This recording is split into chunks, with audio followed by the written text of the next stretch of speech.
महापुरुष जन्म लेते हैं अथवा कर्मों से महान बनते हैं, इस विषय पर ऊहापोह करने का प्रयास जन्म से महान अथवा कर्म से महान अथवा दोनों से महान, ये तीन विकल्प आपके सामने हैं। आप निर्णयाधीन अवस्था में हैं, निर्णीत कब तक होंगे पता नहीं, लेकिन कुछ तो शायद ऐसे अपवाद अवश्य होते होंगे जो जन्म से महान अथवा कर्म से महान होने के अलावा दोनों से महान भी होते होंगे। ऐसे ही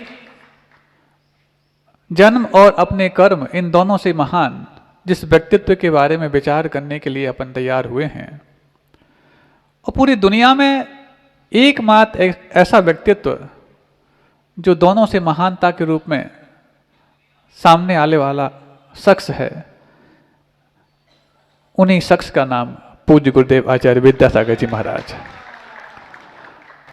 अब जहां तक उनके बचपन की कुछ बातें जो 3-4 दिनों में अपन ने सुनी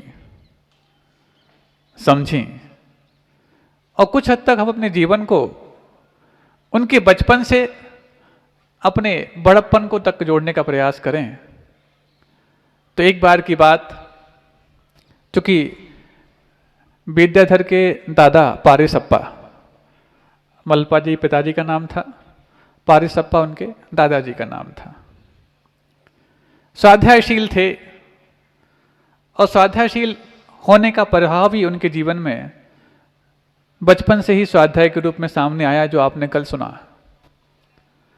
और जब उनका अवसान हुआ पारिसप्पा जी का, तो मल्लप्पा जी जो कि विद्याधर के पिताजी हैं, केरला गए, और केरला जाने के बाद वहां से सागवान की लकड़ी लेकर के आए। सागवान की लकड़ी आप समझते हैं, सागौन जो आप अपनी बोली भाषा में बोलते, लेकर के आए, और वो उस पूरी लकड़ी को जिनालय में जो परिकर है उसकी सीलिंग में लगवाया। आप लोग समझ रहे हैं, आप लोग क्या जिनालय बनने जा रहा है, वहाँ पर भी सीलिंग है, वहाँ पर भी शिखर है, वहाँ पर भी बेदियाँ हैं, वहाँ पर भी छत्र हैं, कई प्रकार की चीज़ें हैं जो आपने अपने अपने सामर्थ्य को न छुपाते हुए जिनालय में बनवाने का संकल्प किया है। तो वो जो सागवान की लकड़ी लेकर के आए, उससे जो छत की सीलिंग है जो नक्काशीदार होती है, उन्होंने उस अभिमंडल की सीलिंग को बनवाया। साथ में एक चंदन की लकड़ी भी लेकर के आए थे उसी केरला से, जो काफी दिन तक घरों में रखी रही। घर में रखी होने के बावजूद भी पता नहीं क्यों लाए हैं, क्या इसका उपयोग होना है। और वो जो सागौन की लकड़ी थी वो तो जिनालय में लगवा दी परिकर के अभिमंडल के रूप में, जिसको आप सीलिंग बोलते हैं। लगवाने के पश्चात घर पे क्या कहा आप लोग सुनना चाहते हैं?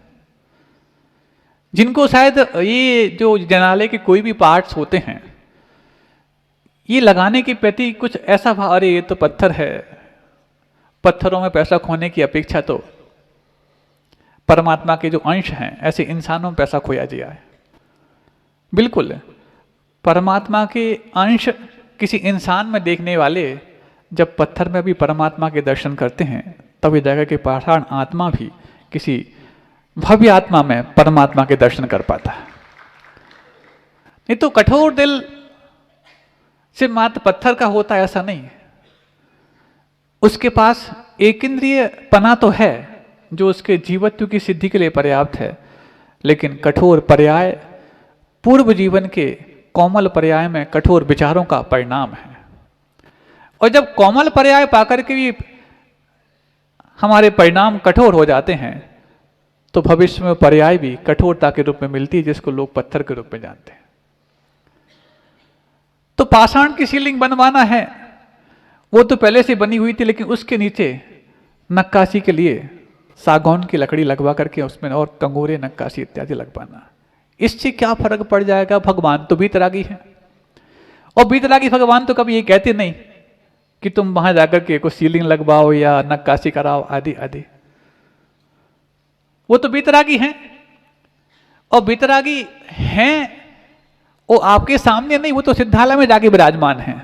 लेकिन सिद्धालय के देवता को भी जब श्रद्धा के रूप में हम उनके जिनालय में कुछ अपनी अनुराग वशात, आत्मीयता वशात अथवा भक्ति वशात कुछ समर्पण की भावना रखते हैं, तो वो सिद्धालय के देवता भी श्रद्धा के सिंहासन पर आके विराजमान होने के लिए तैयार हो जाते हैं। ये हमारे कोमल हृदय, हमारे भीतर उठने वाले वो ऊहापोह, इन सब के बीच में सामंजस्य बनाने का बहुत अच्छा जरिया है। अब लोग सोच सकते हैं इन सब की आवश्यकता ठीक है, भगवान को यदि महसूस होती हो तो हम जब इंसानों के लिए करते हैं तो भगवान को क्यों नहीं करेंगे। लेकिन भगवान को इसकी आवश्यकता महसूस होती नहीं, और बिना आवश्यकता की कोई चीज देना उसका अनर्थ दंड माना जाता है, फिजूल खर्च माना जाता है। अब इस प्रश्न को जब मन में कौंधने के बाद उत्तर ढूंढने की बात आए तो एक दूसरा प्रश्न एक और उठता है कि इंसानों के लिए भी आवश्यकता कितनी है। और आवश्यकता तो बुनियादी 3 ही थी, रोटी, कपड़ा और मकान। लेकिन वो बुनियादी आवश्यकताओं के भी जब रूप आज बदल दिए गए हैं 3G के रूप में, या एंड्रॉयड फोन, निठल्लापन और 5G नेटवर्क, क्योंकि ये भी 3 बुनियादी आवश्यकताएं उन 3 बुनियादी आवश्यकताओं पर भारी पड़ चुकी हैं। तो आपने जब बुनियादी आवश्यकताओं के प्रारूप बदले हैं तो आपके अपने अंदर उन बुनियादी सेवाओं के प्रारूप भी बदलना पड़ेंगे। क्योंकि जिन चीजों को लेकर तुम अपने हृदय में कोमलता और करुणा का परिचय प्राप्त करना चाहते हो, वो कोमलता और करुणा इंसानों को देख करके हो, बहुत जरूरी बात है। पशुओं को देख करके भी हो, बहुत जरूरी बात है। प्राणी मात्र को देख करके हो, बहुत अच्छी बात है। लेकिन प्राणी मात्र पर करुणा करना है, ये जिन्होंने सिखाया है उनके प्रति बहुमान हो, ये भी तुम्हारी इंसानियत की बात है। किसने सिखाया कि प्राणी मात्र पर करुणा करनी चाहिए? किसने सिखाया कि अहिंसा परमो धर्म होता है? किसने सिखाया कि मानवता धर्म होता है? और किसने सिखाया कि परस्परोपग्रहो जीवानाम ये मूल मंत्र होता है? और किसने सिखाया कि अहिंसा परमो धर्म, धम्मो दया विशुद्धो? ये सारे के सारे सूत्र जो इंसानियत के सूत्र हैं हमारे जीवन में लाके जिन्होंने बता दिए हैं, क्या हमारे अंदर इतनी इंसानियत नहीं बच पाई कि उनके लिए, जिन्होंने हमें पूरे मानवता का पाठ जीवन भर के लिए दे दिया हो, कम से कम दिन में एक बार जाकर के उनके दर पर माथा झुकने के लिए तैयार हो जाए। और जिनके दर पर माथा झुकने के लिए तैयार हो, उनका दर यदि वीरान हो तो वीरान दर्द वीरों के लिए अपना माथा झुकाने के लिए कारण नहीं बनता। वो वीरान दर्द जिनके अंदर वीरता के प्रति कुछ हमदर्दी है, वो उस वीरान दर्द को भी अनुराग वशात, आत्मीयता वशात ऐसा सजाने का प्रयास करते हैं, तब तो जाकर के शहीदों के स्मारक भी कम सुहाने नहीं बनते हैं। जब शहीदों ने, जिन्होंने अपने जीवन को कुर्बान किया हो किसी मात्र एक देश की रक्षा के लिए, तो उनके भी दर सुहाने बनाने के लिए सरकार भी प्रयास करती है और इंसानियत के हमदर्द भी प्रयास करते हैं। तो जिन्होंने पूरी मानवता के लिए जीने का पाठ दे दिया हो, और पूरे मानवता के लिए तो क्या, पूरे 3 लोक के प्राणियों के लिए अपने जीवन को साधना के माध्यम से समर्पित कर दिया हो, तो उनका दर सुनसान बने तो वो सुनसान शमशान से बदतर होगा। लेकिन जब उनका दर ऐसा हो कि दर दर से भटका हुआ व्यक्ति भी उनके दर पर आए तो लगे स्वर्ग यहीं पर है, तब जाकर के उनके जीवन में भगवान के प्रति बहुमान होगा। ये मानवता वहीं जाकर के अपने आप में परिचय प्राप्त करती है जहां पर हमारे मन को कुछ पहले सुकून मिलता है। मान लो कभी किसी ने NGO खोला, जिसको आप नॉन गवर्नमेंट ऑर्गेनाइजेशन बोलते हैं, और मानवता के हिमायती लोग NGO को खोलने के लिए बहुत ज़्यादा, चूँकि गैर सरकारी संगठन होते हैं, इसमें कुछ अनुदान भी मिलता है सरकार की ओर से।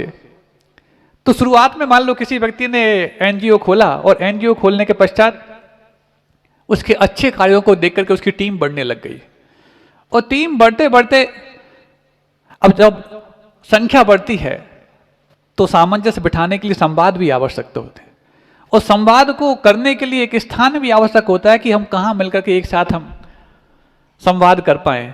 जूम मीटिंग से भले ही बड़े बड़े संवाद आज आसान हो गए हों, लेकिन जो सामने संवाद होता है वो जूम मीटिंग पर भी बहुत भारी पड़ता है। तब तो जाकर के सारे काम ऑनलाइन होने के बावजूद भी प्रधानमंत्री और राष्ट्रपतियों के लिए भी दूसरे देशों की यात्रा करनी आवश्यक होती है, जबकि चाहें तो यहाँ से जूम मीटिंग कर सकते हैं। लेकिन जो सामने संवाद होता है उसका एक अलग महत्व होता है। तो अब सामने संवाद सब मिलकर कहाँ करें? तो किसी ने सलाह दे दी एक अपन अपना ऑफिस खोल लें। ऑफिस खोल लें, अरे ऑफिस में बिल्डिंग बनाने में पैसा बर्बाद करने की बजाय ये पैसा और इंसानियत की सेवा में लगा दें, क्योंकि हमारे इंसानियत की सेवा करने के लिए हमने एनजीओ बनाया है। अब एनजीओ को तैयार करने के लिए, उसका ऑफिस तैयार करने के लिए वो पैसा यहां खपा दें। तो किसी दूसरे व्यक्ति ने कहा, भाई ये एनजीओ का ऑफिस खोलना वेस्टेज ऑफ मनी नहीं है, जहां पर एक साथ एक बार में आकर व्यक्ति अपने विचारों को प्रकट कर सकते हो, विचारों को निर्णित करके उसको और अच्छे से अंजाम दे सकते हो, तो ये भी उस मानवता की सेवा में किया हुआ एक उपक्रम है। ये उसी के रास्ते में किया हुआ एक उपाय है, जिसके माध्यम से हम अपनी उस मानवता को और ऊंचाई दे सकते हैं। तो सबके सामंजस्य से लाखों रुपए खर्च करके एक एनजीओ का ऑफिस खोल दिया गया। शुरुआत में तो लोगों ने कहा कि लाखों रुपए गरीबों की सेवा में लगाते तो फायदा होता, लेकिन बार बार हमें गरीबों की सेवा करनी है, इस प्रकार के विचारों को और संवाद करने के लिए ऑफिस खोलना भी उतना ही अनिवार्य है जितना कि गरीबों की सेवा करना अनिवार्य है। तो जैसे वो एनजीओ का ऑफिस खोलना वेस्टेज ऑफ मनी नहीं लगती, इन्वेस्टमेंट ऑफ मनी लगता है, तो ठीक ऐसे ही जहां पर मानवता परस्परोपग्रहो जीवाना अहिंसा परमो धर्मो दम्मो दया विशुद्धो, और तुम्हारे लिए प्राणी मात्र पर करुणा करानी है, ऐसे उन जिनालयों का निर्माण करना भी वेस्टेज ऑफ मनी नहीं, इन्वेस्टमेंट ऑफ मनी माना जाता है। क्योंकि वहीं पर जाकर के तुम्हारे लिए एक परमार्थ के कार्य करने की सीख मिलेगी, क्योंकि वहां पर तो गुरुओं का उपदेश मात्र, जब स्वयं का उपदेश भी पर कल्याण के लिए देते हैं, स्वयं कल्याण को निमित्त और केंद्रीभूत करते हुए, तो क्या वो उपदेश मात्र देंगे? ऐसे कर्तव्य नहीं निभाएंगे, और कर्तव्य जितना खुद निभा सकते हैं, क्या उपदेश के माध्यम से दूसरों से नहीं निभा पाएंगे? अवश्य निभाएंगे। तो वो वहां तक पहुंचने की संभावनाएं आपकी पीढ़ियों के लिए कब बन पाएंगी? जब ऐसे जो मन को अनुराग में भरते हैं, जो भगवान की वीतरागता के प्रति अनुराग पैदा करते हैं, ऐसे मनोहर जनालयों का हम निर्माण कराएंगे। ये वाकई में परमार्थ के ऑफिस हैं, जहां पर जाकर के परमार्थ के हिमायती लोग एक साथ बैठ करके कुछ अपने संवाद कर सकते हैं। नहीं तो बताओ, यदि ऐसे बड़े बड़े तीर्थ नहीं होते, कुंडलपुर, रामटेक, अमरकंटक, सर्वोदय आदि ऐसे बड़े बड़े तीर्थ नहीं होते, तो पूज्य गुरुदेव का परमार्थ का वो संदेश दुनिया तक कैसे पहुंच पाता?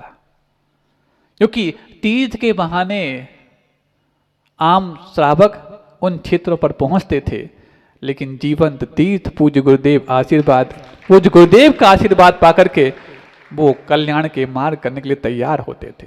चाहे वो शांतिधारा दुग्ध योजना हो, चाहे पूर्णायु आयुर्वेदिक संस्थान हो, चाहे भाग्योदय तीर्थ हो, ये तीर्थों के निर्माण भाग्योदय की जमीन पे बैठ के नहीं हुए। ये तीर्थों के निर्माण तो बीना बारा जैसे क्षेत्रों पर अथवा कुंडलपुर जैसे क्षेत्रों पर बैठ करके गुरुदेव के माध्यम से हुए हैं। कभी भी परमार्थ का संदेश भी पवित्र स्थान पर बैठ करके और ज़्यादा प्रभावकारी होता है। इस सिद्ध क्षेत्रों में कई बार जब डॉक्टर क्या नाम, अमरनाथ, आपने नाम सुना होगा, डॉक्टर अमरनाथ जी, जो भाग्योदय के पर्यायवाची जाने जाते हैं, जिन्होंने भाग्योदय तीर्थ के निर्माण में अपना सब कुछ झोंका है।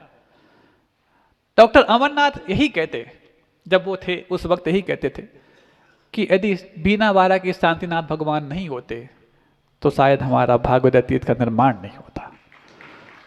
तब तो उनके मुख से सबसे पहले आचार्य विद्यासागर जी महाराज के जयकारा से पहले भी बीना बारा के शांतिनाथ भगवान की जयकारा गूंजती थी, क्योंकि जितने बार भी पूज्य गुरुदेव बीना बारा गए तब भाग्योदय तीर्थ के लिए एक नवीन उपलब्धि प्राप्त होकर के आई। और इस कारण से उस डॉक्टर अमरनाथ, जो पूर्व में किसी और पर्याय के रूप में थे, लेकिन बीनावाड़ा के शांतिनाथ भगवान का अतिशय और पूज्य गुरुदेव आचार्य विद्यासागर जी महाराज का आशीर्वाद, ये दो ही रहे हैं जो भागवत जैसे विशाल तीर्थ का निर्माण करने में कारण बने हैं। नहीं तो उस वक्त तो लोग ये भी कहते थे, अरे साधु होकर के ये अस्पतालें खुलवाने लग गए। हाँ, साधु होकर के मंदिरों के निर्माण के लिए उपदेश दिया जाए तो भी दुनिया को दिक्कत होती है, तो साधु होकर के परमात्मा के कार्यों के लिए उपदेश दे दिया जाए तो भी दुनिया को दिक्कत होती है। दिक्कत तो दुनिया को हर अच्छे काम में होती है, लेकिन जो अच्छे मकसद लेकर के आगे बढ़ते हैं, दुनिया की दिक्कतें भी उनके चरणों में नतमस्तक होने लग जाती हैं।